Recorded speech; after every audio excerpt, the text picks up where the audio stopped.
lecture nous qui trouvait dans le livre de Daniel, Daniel chapitre 9 verset 6. Matin, nous attirer attention, Daniel priait au sujet de la condition de Juda. Et nous n'avons point écouté tes serviteurs, les prophètes qui ont parlé en ton nom à nos rois, à nos chefs, à nos pères et à tout le peuple du pays. Verset 7. Ô Seigneur, à toi est la justice, mais à nous la confusion de face comme c'est le cas aujourd'hui aux hommes de Juda, aux habitants de Jérusalem et à tout Israël, à ceux qui sont près et à ceux qui sont loin, dans tous les pays. C'était prière. Daniel nous va garder message là psychologiquement, sociologiquement, spirituellement, culturellement. Nous pral faire sacrer en bouillon parce que nous avons en pile bagaille que nous voulons partager à notre communauté. Nous avons gardé un danger qui a menacé l'église. Nous sommes en train de voir le traitement de cette maladie au grand danger pour l'individu et pour l'Église, après avoir vu la nécessité de prendre conscience du danger de cette maladie et de réfléchir sur ses effets. Nous gagnons vent, tolérance et intolérance cap soufflé dans l'église nous cap soufflé dans la communauté et l'intolérance a fait ravage dans la communauté et nous remarquons série de expressions de sottises, des séries de bagailles qu'a fait au sein de l'église que nous pas supposé tolérer. Et convertis pas s'y tirer, mais nous joignons nous les chrétiens nous s'y tirer n'importe bagaille. Le fanatisme, fanatique, supporter, suiveur, admirateur, l'arrogance, le mensonge, la crise multiforme que connaître aujourd'hui. Remarquez, une forme de manipulation qui existait. Tendez bien, tout autant, mentalité haïtienne ou nation ça, pas changé, l'ab difficile pour nous sortir dans l'esclavage mental. L'église, chers frères et sœurs, est dans la confusion. Les prophéties s'accomplissent. Confusion partout. Confusion au sein des pasteurs, des prédicateurs, des leaders, des docteurs. J'entends tellement de nuances, voire même de contradictions, que à l'homme dit m'obliger, préparer un message pour nous porter à le peuple de Dieu. L'église actuellement se trouve dans la confusion. Nous jouons en pile confusion, division, erreur au sein de l'église, au sein de nos églises. Nous est bon pour nous penser. Remarquez, les chrétiens de nos jours semblent être très légers dans leur engagement envers Christ. Et fanatisme et folie a fait ravage dans l'église, nous, dans la communauté, nous. Un problème pour l'église. Le fanatisme, esprit fanatisme a crasé nous. Nous sommes censés pas capables de discerner parfois. Nous pas voulons penser, nous sommes tellement fanatiques. Fanatique à gauche, fanatique viennent rendre nous aveugle, yo pas qu'à ouais, yo pas qu'à raisonner, yo pas qu'à penser, yo pas même qu'à porter conclusion. L'on vient fanatique, toi pour venir remplacer moun qu'on remet, on attache à lui-même, non? Ou vient mettre dans position pour Dieu. Tout ça le fait bien. Et là le fait mal là, il bien. Tout ça le dit bon. Tout ça le fait bon. Tout gens le parle bon. Tout gens agit bon. Pas rien, pas de moun qui bon passer, c'est lui qui bon seulement. L'obligé faire attention avec l'esprit ça. Le fanatisme, chers frères et sœurs, nous voulons qu'on est matin, est le moteur de l'intolérance. Ça nous dit, le fanatisme est le moteur de l'intolérance. Nous dit, le fanatisme spirituel, une idolâtrie déguisée. Quand même bien, nous gant pile idole, moun que nous aimons plus, nous vînes fanatiques. Pensez que c'est ça le moun que nous aimons, qui est capable de porter en vérité.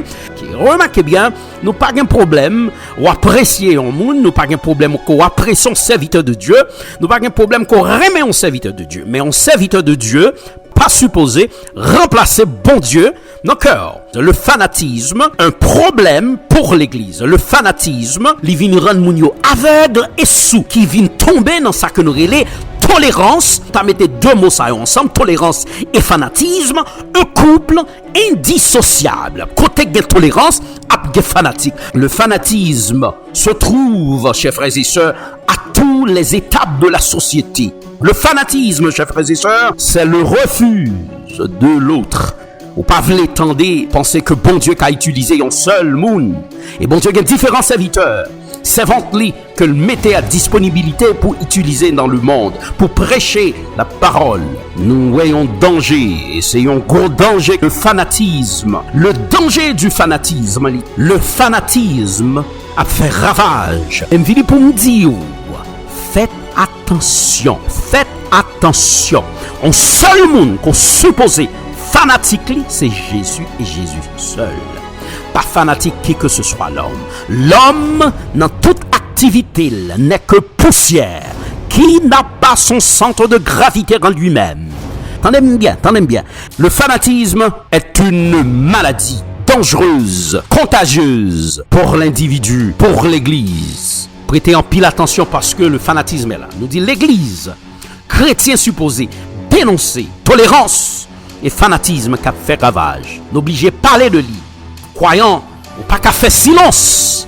La racine principale du fanatisme dans l'Église est le manque de connaissance des Écritures, le manque de connaissance de la parole de Dieu. Il est important pour une bonne connaissance. Osée a parlé, Osée chapitre 4, verset 6. Mon peuple est détruit parce qu'il lui manque la connaissance. J'ai frère, c'est ça, nous venons pour dire la connaissance parfaite appartiennent à Dieu. Car mais que peuple de Dieu sorti dans l'ignorance et à la connaissance de Dieu. Et vous remarquez, il y a une répétition que m'est faite qu'on y a dans l'église, c'est gloire. Toute bagaille, gloire. Nous par contre, si c'est gloire pas, ou Dieu, si c'est gloire, bon Dieu qui a parlé. Mais nous si tellement tombés dans l'esprit fanatique là, nous pas capable pas poser tête nos questions qui gloire qu'a fait sortir là, si c'est gloire bon Dieu hein, ou du moins si c'est la gloire de l'homme.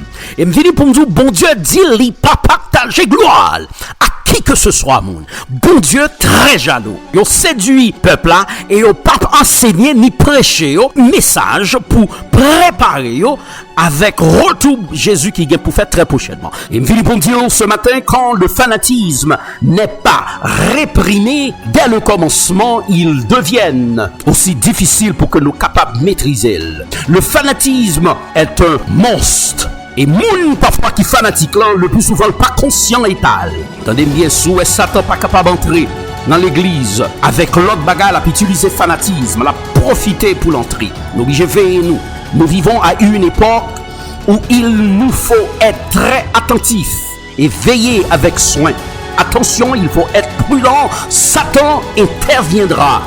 Et dans son hypocrisie, Satan toujours un serviteur. Servante-li, fanatique-li, pour la semer confusion. Et en l'autre bagaille, nous remarquons qu'a fait ravage dans la communauté, nous, dans l'église, c'est l'arrogance. Ou même qui croit dans tête ou qu'a dérespecté moun. Tendez bien, chers frères et sœurs, Dieu punit l'arrogance. Jean Calvin nous parle, il dit la confiance en soi produit l'insouciance. Arrogant de nos jours, nous jeunes en pile arrogant dans mi-temps nous. En pile, il oublié ça, bon Dieu, de faire Pharaon, il oublié ça, bon Dieu, de faire Nebuchadnezzar. Tout grand roi, ça, yo, bon Dieu, disparaît, yo. Ou même qui arrogant, pas oublier l'arrogance de Pharaon. Pharaon est devenu arrogant à cause du pouvoir et de la gloire qu'il possédait. Lui qui a complètement transgressé les limites de Dieu, n'a pas hésité à se déclarer Dieu. Et c'est ça nous qu'à passer en pile monde à cause de promotion, comment ça s'appelle, le monde connaît, popularité, pension plus. Et nous joignons en pile monde faible qui supportait tout ça y a dit, tout ça y a fait, tout gens y a pas la monde. Prenez garde à l'orgueil ce matin. L'orgueil va avant la destruction. L'orgueil est un véritable poison qui est littéralement pourri notre humanité. Mais nous dit il est assez. Dieu déteste les cœurs orgueilleux et arrogants. Tous ceux dont le cœur est orgueilleux font horreur à l'Éternel. C'est certain, ils ne resteront pas impunis. Proverbe 15, verset 6. Attention, ou même qui orgueilleux. Il est très possible d'être pauvre et arrogant et d'être riche et humble. Que vous soyez pauvre, riche ou quelque part, les deux, le message fondamental est le suivant. Soyez humble et évitez à tout prix l'arrogance du cœur. Entendez bien, chers frères et sœurs, gardez la foi dans un monde de confusion. Pas tomber dans le fanatisme. Et c'est Jésus pour fanatique.